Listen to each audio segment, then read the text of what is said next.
오늘 읽은 말씀에 근거해서 선교도 섬김도 기도도 하나님의 뜻을 따라서 라고 하는 제목으로 말씀드리겠습니다. 98주년 감사 예배입니다. 코로나19 상황이기 때문에 우리가 특별한 행사를 또 할 수는 없고, 이 98주년이라고 하는 것의 의미를 오늘 잠시 생각해 보면 좋을 것 같습니다. 하나님의 인도하심에 감사할 것밖에 없다라고 하는 생각을 하게 됐습니다. 수많은 어려움이 개포동 교회 가운데 있었으리라 예측을 해보았습니다. 외적으로는 1923년 3월 23일에 우리 교회가 설립이 됐죠. 외국인 선교사에 의해서 세워진 교회입니다. 외적으로는 일제시대를 겪었고, 또 6.25 전쟁을 겪었고, 또 강남 개발이라고 하는 참 외적인 여러 변화들을 겪었던 교회입니다. 그리고 내적으로는 예수를 믿지만, 그러나 우리가 하나님 보시기에 다 완전하지 않아서 내적으로 다툼과 분쟁도 있었을 것이라고 생각을 합니다. 제가 2008년도에 담임 목사로 위임이 되어서 개포동교회에 와서 섬기고 있습니다. 제가 개포동교회에 와서 사역을 시작할 때 우리 교회에 이전에 몇 년 전에 큰 환란이 2번이나 있었습니다 라고 하는 이야기를 들었습니다. 연약한 우리가 모여있기 때문에 환란도 있을 수 있고 어려움도 겪을 수 있는 것이 정상인 것 같습니다. 그러나 이러한 모든 부분들 가운데서 하나님께서 함께 하셔서 지금 여기까지 올 수 있게 하셨다라고 하는 그 부분을 우리가 생각하며 감사하는 시간이 되면 좋겠습니다. 2008년에 제가 담임 목사가 되고 10여 년을 섬기면서 우리 참 좋은 성도님들과 기쁨으로 하나님께서 맡기신 사역을 감사함으로 할 수 있었던 것, 이건 참 큰 은혜요. 또한 저에게는 한 번밖에 없는 또 인생에 다시 주어지지 않을 저의 인생 시기의 사역을 통해서 기쁨의 단을 거두게 하신 것에 대해서 항상 감사를 드립니다. 지금까지 지켜주신 하나님, 여기까지 인도하신 하나님에 대한 생각을 우리가 하면서 과연 98년의 역사 속에서 나는 어떤 역할을 해야 할까 하는 부분도 생각을 해보면 좋겠습니다. 눈앞에 있는 것만 보면 그것이 어떤 의미를 가지는지 알기 어려울 때가 많습니다. 왜냐하면 우리는 항상 철저하게 자기중심적으로 생각하고 행동하기가 쉽기 때문입니다. 그러나 시작과 지금까지의 하나님의 일하심을 우리가 살펴볼 때 조금 다르게 접근할 수 있을 것 같습니다. 제가 영국에 있을 때 자주 갔던 펍이 The Eagle and Child라고 하는 펍이 있습니다. 제가 공부하던 과 건물 바로 옆에 있어서 세미나 끝나고 나면 친구들과 함께 가서 차도 마시고 했던 기억이 납니다. The Eagle and Child라고 하는 이 펍은 17세기 이래로 유니버시티 칼리지라고 하는 옥스퍼드 대학의 한 칼리지예요. 39개 칼리지가 있는데 그 중에 한 칼리지인 유니버시티 칼리지라고 하는 그 칼리지에서 운영을 해왔던 곳입니다. 그러니까 아주 역사가 오래된 펍입니다. 근데 2003년부터는 이제 세인트 존스 칼리지라고 하는 칼리지에서 그 펍을 사서 운영을 하고 있습니다. 이 The Eagle and Child라고 하는 펍은 문인들이 많이 모여서 함께 토론을 했던 곳으로 유명합니다. 1933년 후반부터 해서 옥스퍼드 대학의 교수들과 출신들이 모여서 문인들이 대화를 하고 토론하는 그런 어떤 모임을 가졌습니다. 그 모임을 우리가 잉클링스라고 그렇게 부릅니다. 처음에는 모들린 칼리지라고 하는 옥스퍼드 대학의 한 칼리지에 C.S. 루이스의 연구실에서 시작이 됐습니다. 간혹 영국에 대한 소개를 할 때 그 모들린 칼리지를 때로 우리말로는 막달렌 칼리지로 이렇게 소개를 하는 그런 책들이 꽤 있었어요. 왜냐하면 영어 스펠링 자체가 MAGDALEN이 이렇게 돼 있어서 막달렌처럼 읽기 쉬운데 영어로는 영국에서는 모들린이라고 그렇게 부릅니다. 이 모들린 칼리지의 영문학과 교수로 있었던 C.S. 루이스가 이 잉클링스라고 하는 이 모임을 주도를 했습니다. 그리고 나서는 좀 더 편하게 목요일 저녁이 되면 이 펍에 와서 각자 자기가 지금 쓰고 있는 글에 대해서, 구상하는 글에 대해서 논의를 하고 이야기하는 그런 시간을 가졌다라고 이야기를 합니다. 이 잉클링스라고 하는 모임의 멤버들을 살펴보면 나니아 연대기로 잘 알려져 있는 C.S. 루이스, 그리고 반지의 제왕과 같은 작품으로 잘 알려져 있는 J.R.R. 톨킨 같은 사람이 있습니다. 근데 이 C.S. 루이스나 톨킨이 정말 예수를 잘 믿을 수 있도록 정말 지적인 회심과 또한 신앙의 체계를 잘 세울 수 있도록 도왔던 사람이 있는데 그 사람이 바로 오웬 바필드라고 하는 사람입니다. 그리고 휴고 다이슨 같은 사람이 함께 이 잉클링스라고 하는 모임을 했습니다. C.S. 루이스는 원래 그리고 톨킨도 마찬가지였는데 무신론자였습니다. 대학에 입학할 때 무신론자였어요. 근데 오웬 바필드를 만나면서 이 말씀을 통해서 대화를 하기 시작했고 결국 예수를 그리스도로 영접하고 단순히 어떤 영접하는 차원이 아니라 그의 모든 지적인 체계가 믿음의 토대 위에 세워지면서 그의 작품 활동이나 또한 그의 삶 자체가 좋은 신앙인으로서의 모습을 우리에게 보여준 이 오웬 바필드는 매우 중요한 인물이라 할 수 있습니다. C.S. 루이스가 자기가 쓴 책에서 이런 이야기를 합니다. 친구는 두 부류의 친구가 있는 것 같다. 한 부류의 친구는 만나면 아주 편안한 친구다. 여러분도 그런 친구들 있으시죠? 저에게도 있습니다. 근데 또 다른 한 부류의 친구는 나의 생각을 바꿔준 친구다. 나로 하여금 새로운 시각을 가지게 만들어준 친구다라고 하는 이야기를 합니다. 내가 살면서 생각을 바꿀 수 있도록 그렇게 도움을 준 친구는 참 중요한 친구죠. C.S. 루이스에게 오웬 바필드 같은 사람이 그러했습니다. 1930년대, 40년대, 50년대까지 많은 문인들이 그곳에 모여서 함께 토론하고 삶을 나누고 이야기했던 그 공간에 저와 친구들도 함께 세미나를 마치고 나면 거기 가서 차를 마시곤 했습니다. 주로 영국 친구들, 미국 친구들이 많았는데 친구들과 대화하면서 그런 대화를 참 많이 했던 것 같아요. 루이스와 톨킨이 과연 여기서 뭔 이야기 했을까? 루이스와 톨킨이 여기서 어떤 대화를 나눴을까라고 하는 이야기를 많이 했습니다. 그들은 이미 세상을 떠났습니다. 그러나 그들이 있었던 또 그 공간에서 그들이 함께 고민하고 격려하고 또 함께 생각을 나누었던 그 시간의 결과물인 많은 저작들은 오늘도 우리에게 여전히 좋은 영향을 끼치고 있습니다. 그 펍의 긴 역사, 그 공간에 제가 있을 때 마치 나도 그 역사의 일부가 된 것 같은 생각을 한 적이 많았습니다. 제가 설교 때 이 이야기를 하는 이유가 뭐냐 하면요, 98년의 짧지 않은 개포동교회 역사의 일부로서의 우리 자신을 살펴보는 시간을 가지면 좋겠다라고 하는 바람 때문에 그렇습니다. 많은 어려움에도 불구하고 우리가 새로운 예배당을 가지고, 물론 예배당을 가지는 데는 어려움이 없었지만 98년의 역사를 더듬어 보면 많은 어려움이 있음에도 불구하고 여기까지 왔습니다.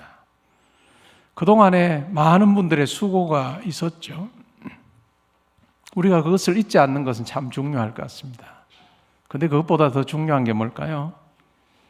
시간의 주인 되시고 또한 우리 교회의 주인 되시는 하나님 아버지, 그리고 예수 그리스도, 우리 가운데 역사하셨던 성령 하나님을 잊지 아니하는 것, 그것은 중요한 것 같습니다.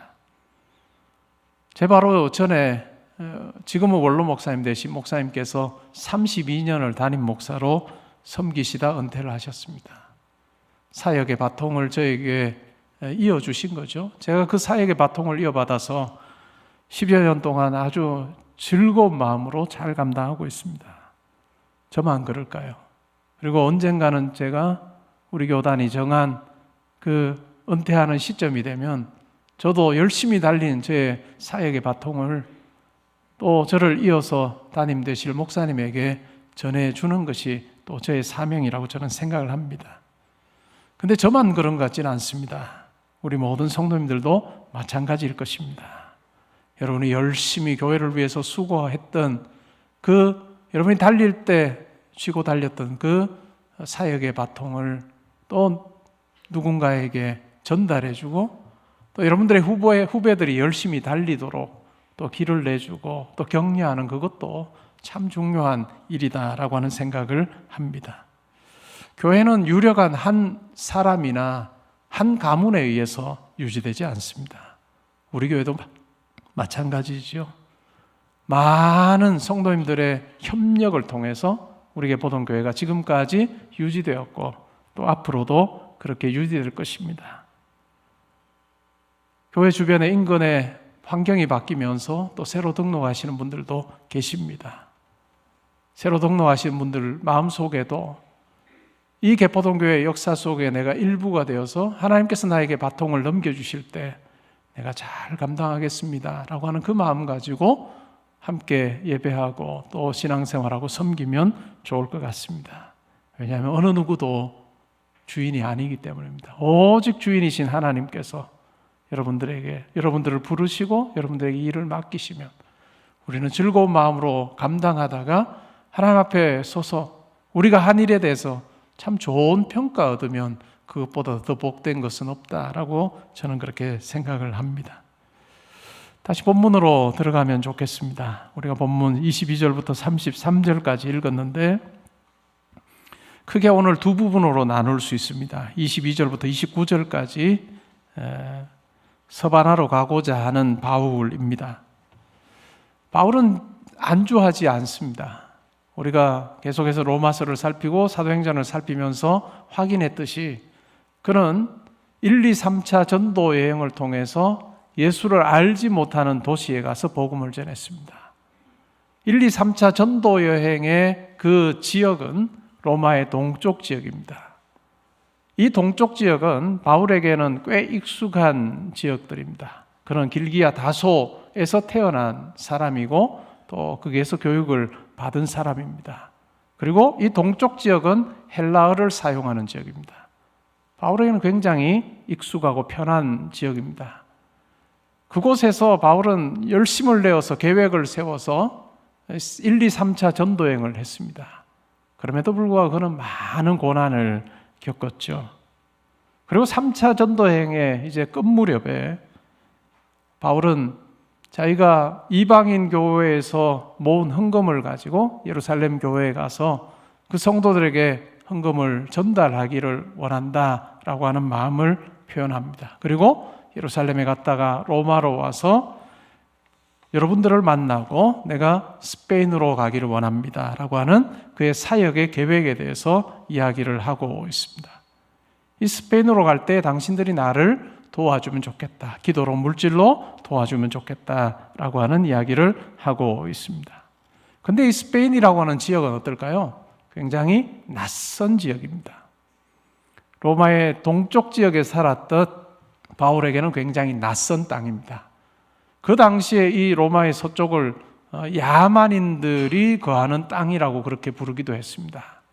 그 정도로 이 동쪽과는 굉장히 다른 분위기의 지역이었습니다. 언어도 라틴어를 사용했던 지역이죠.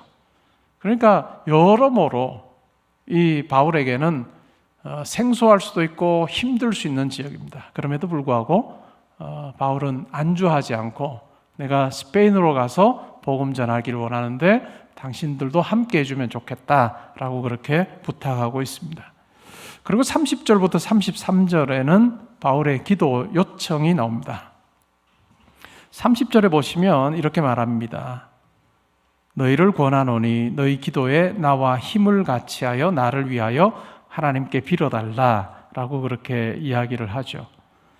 나와 힘을 같이하여 라고 하는 이 단어는 운동 경기 때 자주 사용됐던 단어입니다. 1인 경기가 아니고 여러 사람이 경기를 하는 경우에 어떨까요? 제일 중요한 게 뭘까요? 팀워크입니다. 정말 원팀으로 얼마나 잘하느냐, 그것이 승패를 가리게 되는데요.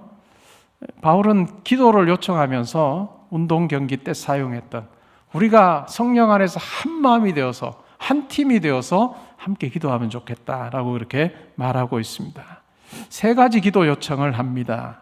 첫 번째는 적들이, 사탄을 비롯한 적들이 그의 사역을 중단하지 못하도록 기도해달라. 그리고 두 번째는 예루살렘 성도들이 이방인 교회의 선물을 즐거운 마음으로 잘 받도록 기도해달라. 바울이 이렇게 기도 요청하는 이유는 뭘까요? 예루살렘 교회는 여전히 굉장히 극단적인 유대적인 성향을 가진 성도들이 있었습니다. 바울 당시 유대인, 주 1세기 당시의 유대인들은 이방인과 어떤 관계를 맺었을까요? 할 수만 있다면 관계를 맺지 않았습니다. 상종하지 않으려고 했습니다. 근데 그와 같은 유대인적인 성향이 예수를 믿은 이후에 성도들에게도 고스란히 남아있는 경우가 있었습니다. 예루살렘 교회 유대적인 성향이 강한 성도들은 이방인과 연루되는 것에 대해서 굉장한 불편함을 가졌습니다. 근데 바울은 어떻게 하나요? 이방인 교회에서 모은 헌금을 가지고 이방인 교회 지도자들과 함께 예루살렘을 방문하여서 전달하기를 원합니다. 그러면서 이방인 성도들을 형제자매로 용납해줄, 받아줄 것을 그렇게 기대하고 있는 거죠. 그런데 일부 성도들이 이 바울의 이 뜻을 저버리고 대적하는 그러한 모습으로 반응할까 염려함이 있습니다. 그리고 세 번째는 뭘까요? 로마 너머의 스페인으로의 선교가 잘 진행되고 로마 성도들도 함께 해주기를 요청하고 있습니다. 오늘 이 말씀을 통해서 우리가 한 세 가지 정도 영적 교훈을 생각을 해보면 좋을 것 같습니다. 첫 번째는 바울은 과거에 매이지 않습니다. 바울은 과거에 매이지 않고 미래를 향해 자기의 눈을 돌리고 있습니다. 동쪽에서 그는 많은 일들을 했습니다. 많은 사람들이 깜짝 놀랄 만한 헌신을 그가 보여줬습니다. 그럼에도 불구하고 그는 자기 이제까지 살아왔던 그 과거에 매여 있지 않습니다. 하나님께서 한 번밖에 없는 인생 속에 자기에게 또 앞으로 허락해 주신 그와 같은 미래의 그 일을 향해서 그런 시선을 돌리고 있고 또한 그것을 자기 마음에 품고 있습니다. 과거에 묶이지 않은 삶, 이것은 우리에게도 생각해 볼 거리를 많이 제공해 주고 있습니다. 우리가 인생의 어떤 시기를 살든지 간에 현재를 사는 것, 그리고 현재에 발을 디디고 미래를 향해 내가 계획을 가지고 꿈을 꾸는 것, 그것은 참 중요한 것 같습니다. 여러분 어떠신지요? 두 번째는 바울은 원대한 꿈을 꾸는 자로 삶을 살고 있습니다. 그냥 자기가 한 것에 만족하지 않는 거죠. 그리고 비전이 현실로 그에게 주어질 수 있도록 그는 많은 노력을 기울이고 있습니다. 바울은 생각에서부터 많은 성도들과 차이가 납니다. 보통의 경우는 평범함 속에 자기의 삶을 그냥 묶어둘 가능성이 큽니다. 근데 바울은 결코 평범함으로 만족하지 않습니다. 하나님께서 나에게 허락하신 꿈이라고 하는 것, 비전이라고 하는 것을 마음에 품고 그에게 주어질 많은 예상되는 고난이 있음에도 불구하고 그는 하나님 앞에서 꿈꾸는 자로 살고 있습니다. 그러면서 협력을 요청하고 있죠. 협력에는 분명 장애가 있습니다. 우리가 살아도 마찬가지 아닙니까? 우리의 삶에도 마찬가지입니다. 혼자서 자기 삶을 꾸려나가는 그 일을 쉽지는 않을 수 있습니다. 공부를 하거나 어떤 계획을 세워서 쭉 혼자서 감당하는 그 일도 쉽지는 않습니다. 그러나 포기하지 않고 끝까지 하게 되면 혼자서 하는 일은 자기의 열심 여하에 따라서 결과가 좋을 수도 있고 좋지 않을 수도 있습니다. 그런데 혼자 하는 일이 아니고 여러 명이 하는 일은 어떨까요? 여러 명이 하는 일은 혼자 하는 일보다 훨씬 더 어렵습니다. 근데 하나님 나라 일이 혼자 하는 일이 아니라 여러 명이 해야 되는 일인 경우가 많습니다. 바울의 경우도 마찬가지죠. 근데 이 장애가 분명히 있음에도 불구하고 바울은 이 장애를 넉넉히 뛰어넘고자 하는 마음이 있고 또 그의 삶은 이 여러 많은 장애들을 뛰어넘는 삶이라고 하는 것을 우리에게 잘 보여주었습니다. 무엇이 그로 하여금 이와 같은 장애를 극복할 수 있게 해줬을까요? 그것은 바로 식지 않는 소망이었습니다. 식지 아니하는 소망, 사라지지 아니하는 소망이 그에게 있었다는 거죠. 하나님께서 내 삶에 함께 하셔서 많은 사람들을 주께로 돌아오게 하셨던 것처럼 예수를 알지 못하는 이방인들에게 가서 내가 복음 전할 때 야만인의 땅이라고 불리는 그 땅의 사람들도 예수께로 돌아오는 놀라운 역사가 있을 것이다 라고 하는 그 분명한 소망이 그에게 있었습니다. 여러분에게 소망이 있습니까? 식지 아니하는 소망이 있습니까? 식지 않은 소망이 있을 때 우리는 열정의 사람으로 살 수 있습니다. 열정이라고 하는 것과 일시적인 어떤 감정과 어떻게 이 열정과 감정을 구분할 수 있을까요? 식지 아니하는 열정, 감정이 있는 사람은 여러 장애 앞에 내가 직면하게 돼도 내 소망이, 내 열정이 사라지지 않습니다. 그러나 일시적인 감정을 가지고 내가 뭔 일을 해봐야 되겠다 그렇게 생각을 하면 한두 번의 어려움만 주어져도 그냥 그 자리에 풀썩 주저앉는 것이 우리네 삶입니다. 저는 우리 모든 성도님들이 여러분 현재에서 미래를 바라보는 그런 소망이 있으면 좋겠고 또 그 소망을 품고 계획을 세우고 달려가는 그런 모습으로 사시면 좋겠습니다. 세 번째는 하나님의 뜻은 합력하여 선을 이룬다라고 하는 것입니다. 바울이 로마서를 쓰면서 내가 예루살렘으로 갔다가 로마에 잠시 들르고 그리고 스페인으로 가기를 원한다 라고 그렇게 이야기를 했는데 과연 바울이 스페인으로 가서 복음을 전했을까? 명확하지는 않습니다. 설이 분분합니다. 그렇다 아니다. 저는 전했을 것이다 라고 하는 쪽에 있는 사람인데요. 근데 사도행전을 보면 사도행전 마지막 부분은 여기에 대한 답이 없습니다. 예루살렘으로 갔다가 유대인들의 모함에 의해서 그가 잡히게 됩니다. 그리고 결국 로마로 죄인의 몸으로 이송을 당하게 되죠.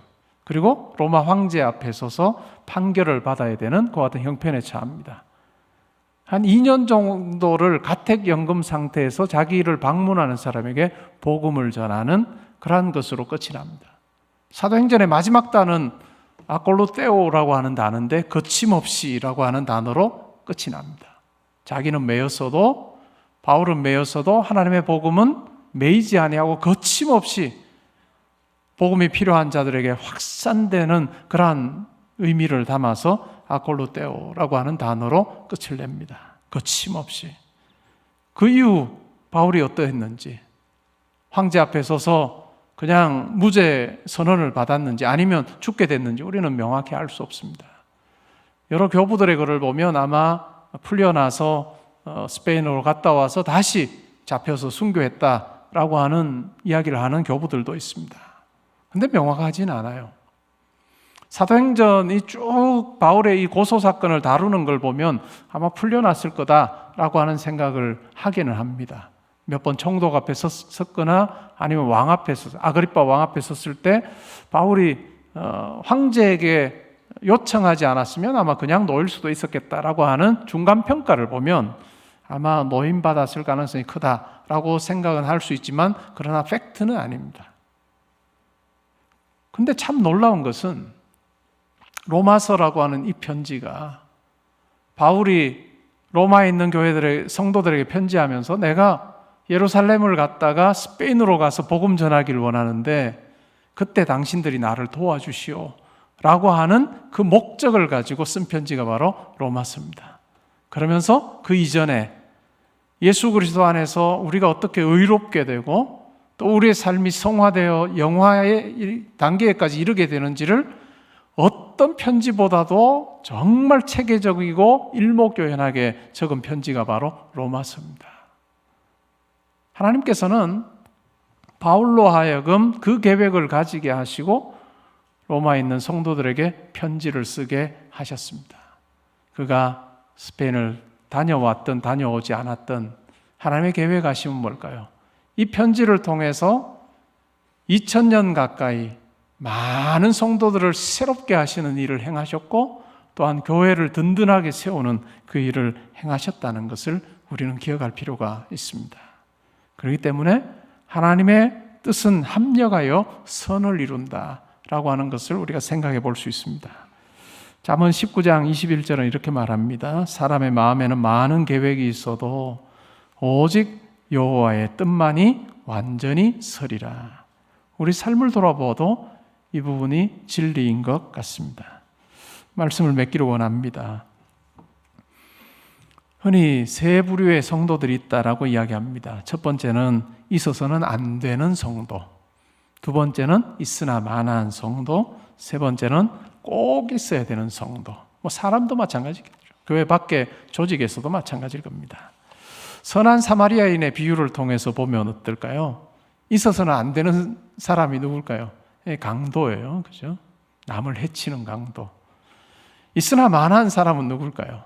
레위인과 제사장들입니다. 근데 꼭 있어야 될 사람 누굴까요? 사마리아인입니다. 이웃의 고통을 그냥 지나치지 아니하고 하나님의 말씀을 따라서 율법에 순종하는 그 같은 사마리아인과 같은 모습, 그것이 우리 가운데 있으면 좋겠다라고 하는 생각이 저에게 있습니다. 우리 인생 한 번밖에 없습니다. 그리고 예수를 믿는 이 자리에서 우리가 하나님을 향해 섬길 수 있는 것도 한 번밖에 없을 거예요. 우리 인생에서 이 시간은 다시 돌아오지 않는 시간이로, 현재는 항상 우리로 하여금 선택을 하게 합니다. 저와 여러분이 있어서는 안 될 사람이나 아니면 있으나 마나한 사람이 아니라 하나님 앞에서 많은 사람들에게 꼭 필요한 사람으로 살다가 하나님 오라 하시는 그날에 하나님 앞에서 모두 다 칭찬 들을 수 있기를 주님의 이름으로 축복합니다. 아멘.